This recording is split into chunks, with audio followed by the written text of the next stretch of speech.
Hello everyone, I'm Jennifer Grace and welcome to the second of my weekly vlog series.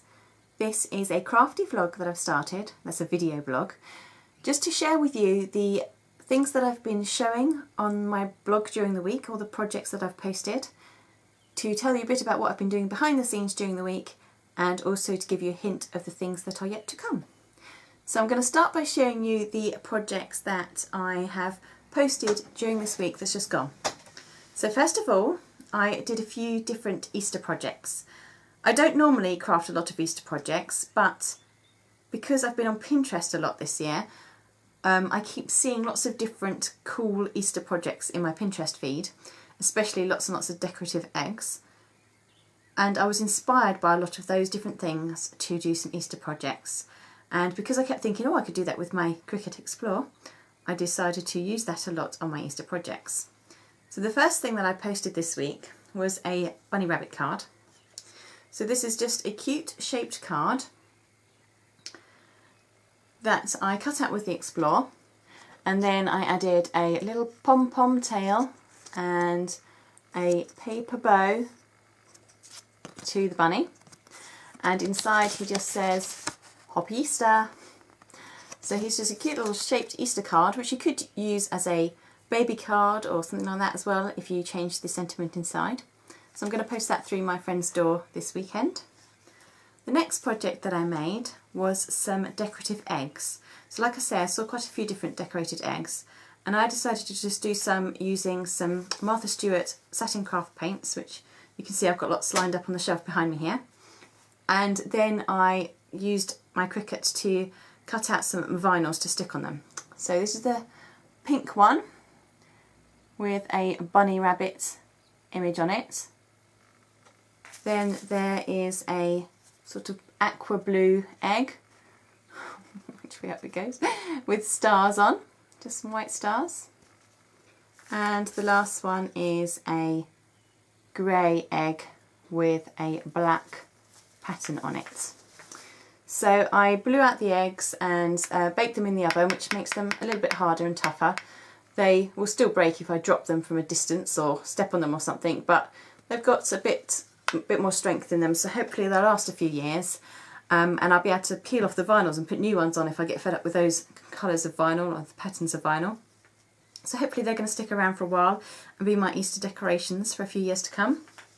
The next thing I posted was another thing inspired by decorated eggs.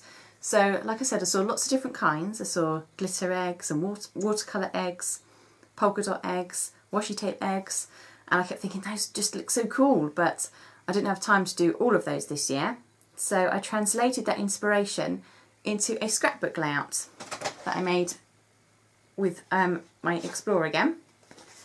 So this is it. It's a layout about an egg hunt we had in our garden last year. And on it I just cut out some eggs from my sheet of patterned paper and then put a piece of white paper behind, white cardstock behind, and decorated the eggs in all different ways. So we've got glitter eggs and watercolour eggs. There's a little egg with a chick inside, a metallic egg, polka dot eggs, washi tape egg, more watercolour eggs. So all different kinds of ways of decorating eggs have been used on my layouts. I also used my Explorer to cut out the bunting and the bunny tag and the title. So there's a process video for that on my blog showing how I used the design space and how I painted the eggs and everything. So you could obviously use this idea with different shapes. You don't have to just use eggs, you could cut circles, squares, triangles, arrows, whatever you feel like. You could cut lots of the shape out and then fill it up with different types of media to make a nice colourful page with lots of different textures on it. So that was my third project this week. The next project I made was to renew some embellishments. So if you're like me, you've got loads of embellishments in your stash, and some of them are years old and you're just never going to use them. It might be because it's a colour that you don't use very much. I had a lot of purple stuff. Or it might be that they are just not quite the right style. Like I had quite a few that were fake lace or fake doily patterns, and I tend to use more geometric patterned stuff rather than fancy frilly patterns, so it was unlikely that I was going to use them anytime soon. And I wanted to just renew some of these embellishments to make my stash a bit more usable and give it a new lease of life. So I used some gold and white spray paint, the kind that you just get at a DIY store, to decorate some of my embellishments. So I've got them stored in a bowl at the moment, but I'll show you some of them. So we've got a gold flower, there's a teapot, a big gold heart.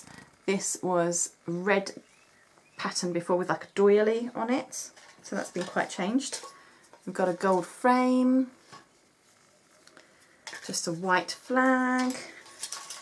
This one was a lace pattern before, so now it's just plain white. It had black lace on it before. Here's a cork heart. I don't know if you can see the texture. You can still see the texture of the cork, which is kind of cool. And then there was lots of other little things like some flowers and some brads and buttons and stuff. You can still see some of the, on the white things, I don't think you can just about see, you can still see through it very slightly translucent. You can still see the pattern behind, but that's okay because it's still mostly white. It will combine with a lot of different things on my various projects, so that's alright. And then on Friday I shared a project that I made using some of my renewed embellishments. So this layout is called Smile, Life is Grand. So I used on here a lot of the different gold and white embellishments. This is a layout about a Harry Potter party my friends threw for me a couple of years ago because I really love Harry Potter. I've got on here a gold cork arrow, a gold flower and a white present, a gold owl, trying to make sure we get some focus, gold owl, and some other bits and pieces, a little gold party hat brad. So there we go, that's some of the items in use. And it was so much easier to use this page because I had a lot of coordinating embellishments already, like gold and white are really easy to use for me, whereas before they were all different colours and all different textures and things. So now they all go together and it was really fast to pull the page together. I'm thinking about reorganising my stash now so that it's all organised by colour. At the moment I've got it chipboards and stickers and brads, and I'm thinking I might change it so it's red and white and blue and yellow so that it's easier for me to coordinate my pages together. But that's a big task, so probably not going to attempt that just yet. And then behind the scenes this week, if you follow me on Instagram, you've probably noticed that I bought a copy of the Molly Makes Guide to Social Media. So I just picked this up in Tesco's. It was $7.99, which at first I was like, $7.99 for a magazine? I don't normally pay that much. But it's really, really worth it. Like, it's worth more than that because it's got so much information in it. I have not read a lot of it yet. I've got through the first part and the Facebook part.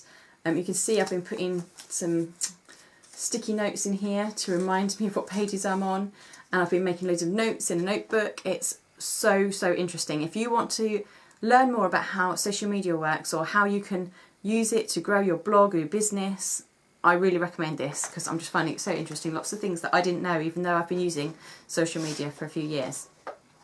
So those are things that I've been up to. I've also just been playing with my kids a lot because it's Easter, and I joined in with the Blogtacular Twitter chat again this week. Also I found that the Blogtacular have got a YouTube channel, so I have been watching the Oh Joy keynote from last year's Blogtacular, which was really interesting and has been making me want to go to this year's Blogtacular even more. We'll see if I manage to save up enough money before they sell out of tickets, because they've been hinting that they might be selling out soon. So we'll see how that goes. But it's been really interesting to be able to watch those videos and chat with people online anyway, even if I don't get to go to the event. So that's what I've been up to this week. Next week on my blog you're going to see a couple of cards because I've made a card for the Card Concept Challenge. I'll put a link to that in my YouTube description in case you want to check it out and maybe make a card for it before you see the one on my blog. and I will have a card coming on the 9th of April because Sweet Stamp Shop are having a grand reopening because they've renewed their website and packaging and stuff, and it's all going to be going live on Thursday. And they invited their loyal customers and ex-designers and things like that to design a card using a Gigi for the event. So I have got a card coming on Thursday for that. I've also been working on my MB Tangerine Creative Handbook a bit more, and I've been doing some more projects from the Big Picture Classes website. I've done some projects inspired by that. So those might be coming this week. I'm not sure. I'll probably do one or the other this week on my blog. We'll see how it goes. So that's a few things that are going to be coming up this week. I hope you'll come by and check them out.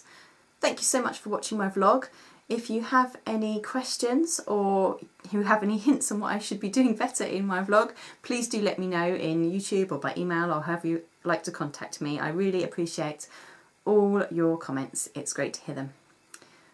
I hope you have a great Easter weekend, and I'll see you all soon. Goodbye.